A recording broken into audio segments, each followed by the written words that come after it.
Bien le bonjour, on se retrouve aujourd'hui pour une vidéo où je vous donne tous mes tips et astuces pour les stations à l'Aerox et pour bien vous préparer à votre première course. C'est parti!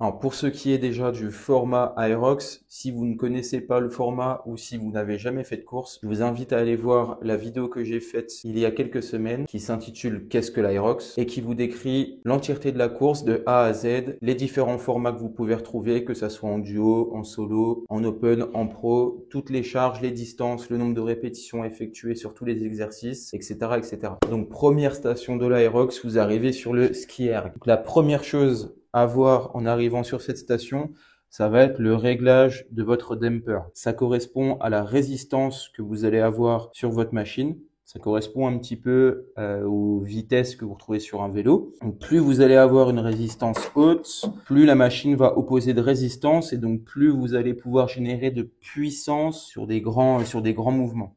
Plus vous allez avoir une résistance qui est basse, moins il y aura de résistance à opposer sur la machine et plus vous allez pouvoir mettre de vitesse et de fluidité dans vos mouvements. Ça, c'est sur le principe, c'est sur la théorie. Maintenant, moi, ce que je vais conseiller sur l'Aerox, c'est un effort qui est long, qui est même très long, en moyenne 1h30, voire plus. Du coup, à faire. Le ski erg, c'est que la première station, donc il faut vraiment chercher à s'économiser. C'est 1000 mètres à faire, ça prend en moyenne entre 4 et 5 minutes. Donc, vous voyez bien que sur l'entièreté de la course, ça représente pas un gros pourcentage. Donc, ça sert à rien de charger la mule, de mettre une grosse résistance dessus et de se cramer musculairement, nerveusement dessus. Ce que je conseille en général, ça va être de le mettre au moins à moitié, c'est-à-dire au moins à 5. Personnellement, moi, après plusieurs tests, j'aime bien le mettre ici, sur le 3, parce que je me sens plus à l'aise sur ce mouvement là-dessus. Je vais vous montrer la différence entre des grands mouvements amples avec de la résistance et des petits mouvements rapides avec moins de résistance en restant sur le même rythme. Donc, avec une résistance à 10, je vais skier à une moyenne de 2 minutes aux 500 mètres. Vous allez voir le mouvement.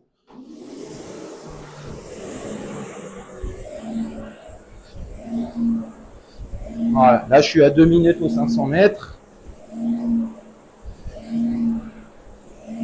Là ça me demande beaucoup d'énergie, ça me demande un gros effort musculaire d'aller chercher bien en bas. J'ai de la résistance du haut jusqu'en bas de mon mouvement pour pouvoir générer de la force et de la vitesse.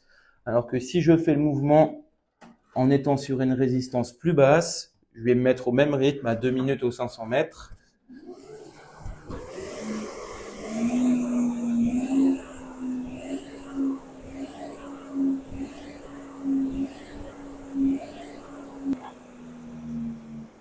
Voilà, je pense que vous avez vu la différence. J'ai dû générer beaucoup moins d'efforts musculaires pour pouvoir faire fonctionner la machine à la même vitesse, mais forcément, j'ai dû mettre plus de mouvement, un peu plus de rythme. Je trouve que cette solution-là est plus adaptée pour l'Aerox parce que comme je vous ai dit, c'est vraiment un effort qui est long. Il faut gérer son effort et éviter de taper dans les réserves dès le début de l'Aerox. Et ensuite, dernière chose pour le ski. Donc, on saisit les poignets, on fait un bon pas de distance. Je vais chercher bien haut ici. Si je suis petit gabarit, je peux me mettre sur pointe de pied pour aller chercher en haut.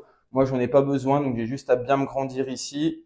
Je fléchis pas trop dans les jambes. Si je fléchis trop dans les jambes, je vais attaquer dans les cuisses et on en a besoin pour le reste de la course. Donc, je me grandis. Flexion de buste, comme un soulevé de terre, jambes tendues ici. Hop, je me sers bien de mon extension de hanche. Je me grandis et je viens passer mes mains au niveau des genoux. Boum. Boum. Ok, on évite de faire des grands gestes ici. Tout simplement, on va juste allonger l'amplitude de mouvement. On cherche à aller au plus rapide. Et dernière chose, j'essaie vraiment de mettre le plus gros de mon effort sur le début du mouvement. Du point d'ancrage ici jusqu'à la moitié du ski, c'est ici que je mets mon effort et ensuite je laisse tomber les bras. La force que vous allez générer en bas du mouvement ici va être très minime par rapport à la puissance que vous allez pouvoir engranger en haut du mouvement. Deuxième station, le sled push. Vous arrivez sur cet exercice en début de course. Vos jambes sont encore relativement fraîches, mais ça va plus être le cas pour très longtemps. Une première chose quand on arrive sur le sled, ça va être le placement sur le traîneau. Donc, pour avoir un bon transfert d'énergie vers l'avant, on va chercher à avoir le buste le plus parallèle au sol possible. Si on est le buste droit ici qui regarde devant, on va avoir tendance à décoller le sled ici en arrière. Ça va se planter en avant et on va perdre beaucoup de force, beaucoup d'énergie pour faire nos 50 mètres. Donc ça, c'est pour la position du buste. Et deuxième chose, ça va être le placement des bras. Donc la meilleure chose à faire, après plusieurs tests et beaucoup d'erreurs faites dessus, ça va être de saisir les poteaux ici, de poser nos avant-bras en appui sur les poteaux et de rentrer les épaules à l'intérieur le plus loin possible. On a vraiment la tête au niveau du rebord des disques, les yeux vraiment presque en avant du sled, le buste en avant. Et rien que le fait de me pencher en avant ici, on a déjà cette notion de pousser vers l'avant avant de commencer à pousser dans les jambes.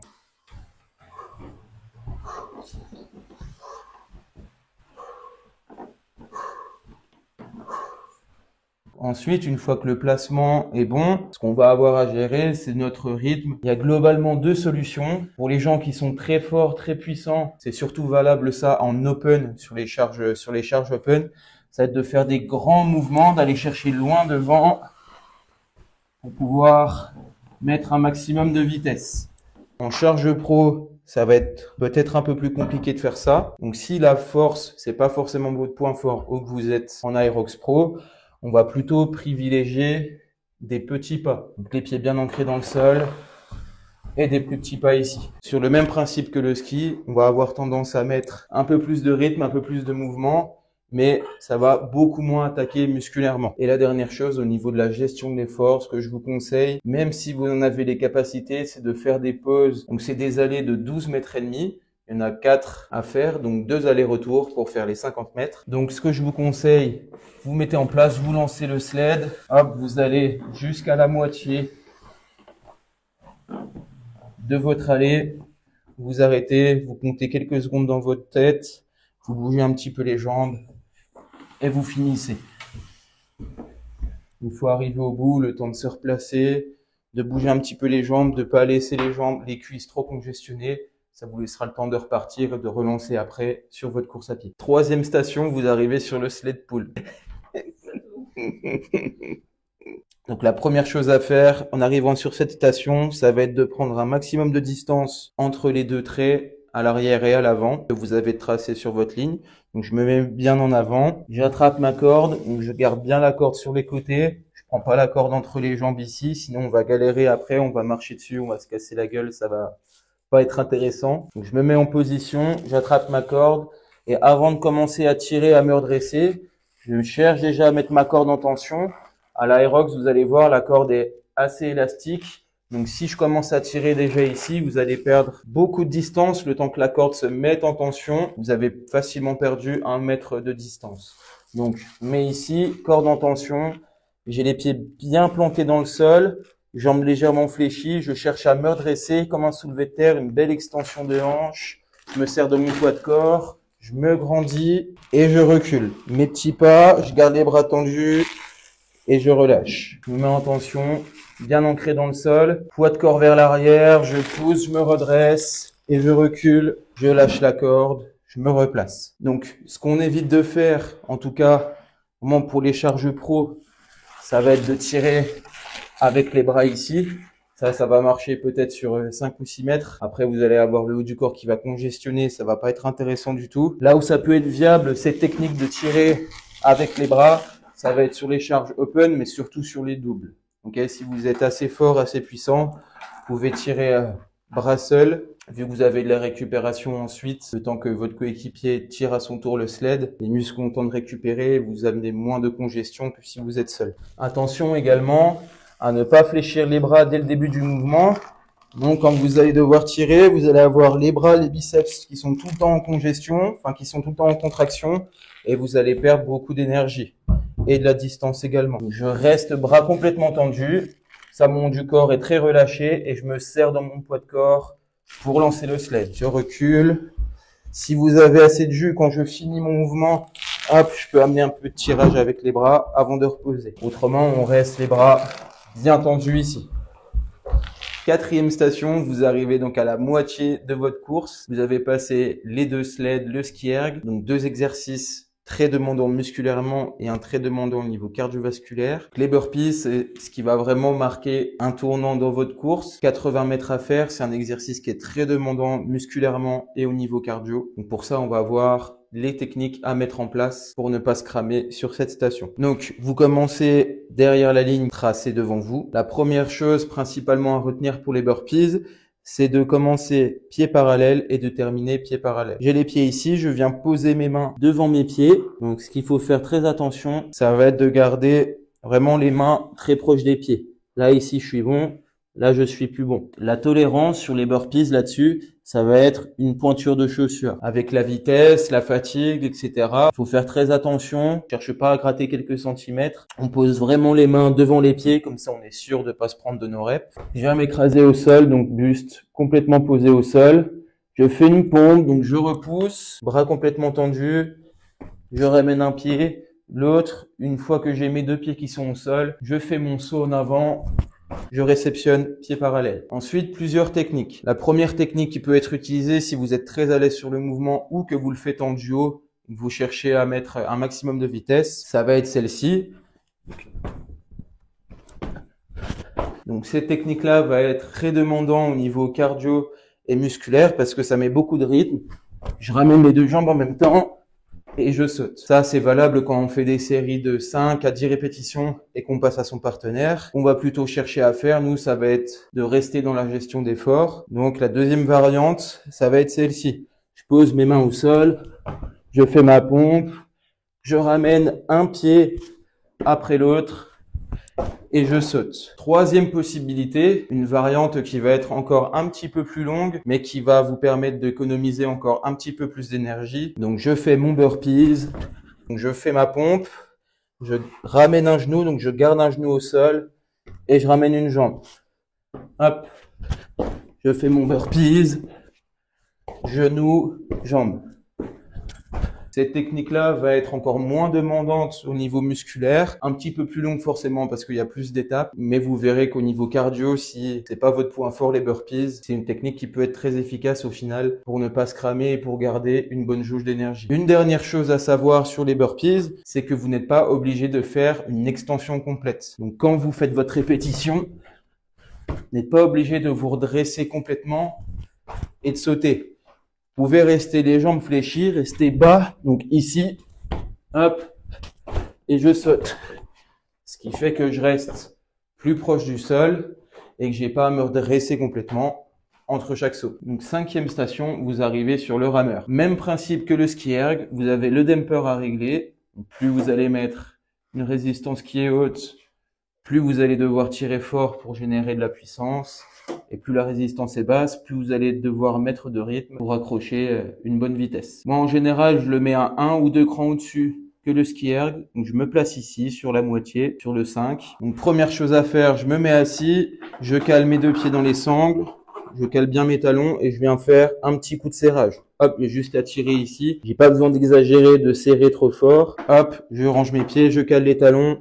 Et je check ici. Ensuite, donc, j'attrape ma poignée. Et pour le rameur, on va le décortiquer le mouvement en 3 sous-mouvements. Donc, comme le ski erg, je cherche à avoir un maximum d'amplitude sur chacun de mes mouvements pour pouvoir être efficace. Première partie de mon mouvement ici, je pousse dans les jambes. Le but, c'est de se servir de votre amplitude de jambes pour générer beaucoup de force. Une fois passé ce mouvement-là, on va chercher à venir faire une extension de hanche. Donc, je me grandis. Ça, c'est la deuxième partie du mouvement. Buste vers l'arrière. Et troisième partie, je viens faire mon tirage avec les bras.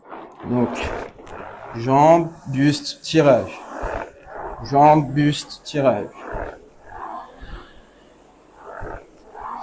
Et tout ça de la manière la plus fluide possible. Les erreurs à éviter sur le rameur, ça va être globalement comme sur le ski. Évitez d'avoir un rythme qui va venir vous cramer, qui va venir vous mettre dans la zone rouge. De toute façon, sur le rameur, vous verrez que vous avez fait déjà une grosse partie de votre course, donc vous arriverez déjà très fatigué dessus. Le but, ça va être de trouver le bon rythme à tenir entre la vitesse et garder le jus nécessaire pour la suite. Donc, contrairement à ce qu'on pense, le rameur, ça va être un gros mouvement de jambes. Donc, c'est normal que vous sentiez beaucoup vos cuisses sur le rameur. Comme sur le ski, la fin du mouvement va avoir très peu d'impact par rapport à la première partie ici avec les jambes. On vient déjà faire une grosse poussée et on termine avec les bras. Et un dernier conseil que je peux vous donner sur les ergos, c'est de pas y aller avec un rythme aléatoire en fonction de votre forme du jour, mais c'est de vous tester en amont pendant vos entraînements. Un très bon moyen de se tester, c'est de faire un test 2000 mètres sur rameur et sur ski erg. Et la moyenne de votre temps que vous allez faire sur ces 2000 mètres, ça va être votre pace moyen, votre rythme que vous allez chercher à tenir lors de l'aéro. En partant du principe que vous faites votre test 2000 mètres vraiment à 100%.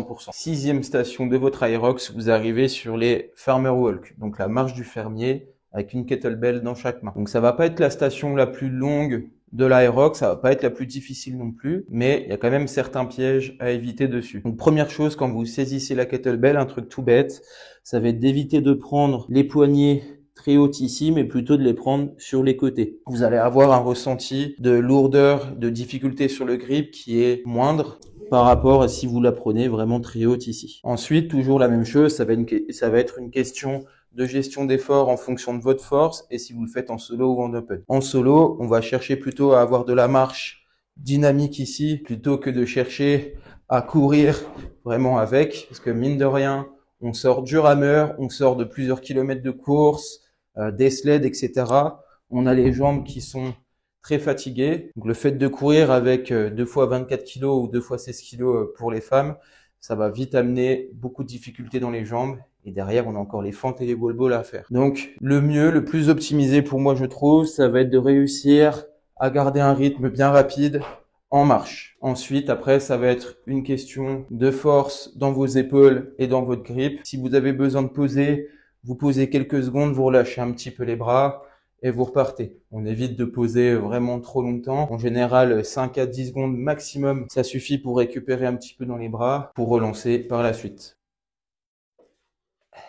Avant-dernière station de votre Aerox, les fentes marchées avec le sac. Donc déjà, la première chose à savoir et qu'il faut se mettre en tête avant votre course, vous n'avez pas le droit de poser le sac tout le long de l'exercice. Une fois que vous avez mis le sac sur votre dos, vous devez le garder tout le long de l'exercice. Même pour les duos, vous n'avez pas le droit de poser le sac et de laisser votre partenaire le prendre. Vous devez vous passer le sac dos à dos sans qu'il ne touche le sol. Donc ça, c'est la première chose. Ensuite, pour le mouvement lui-même, donc vous avez le sac posé sur le haut du dos. Vous commencez ici, pieds parallèles, les 2 jambes tendues. Je fais un grand pas devant, je fléchis, je laisse mon genou arrière toucher le sol, je pousse dans la jambe avant et je reviens en position. Donc fente alternée, un côté, puis l'autre.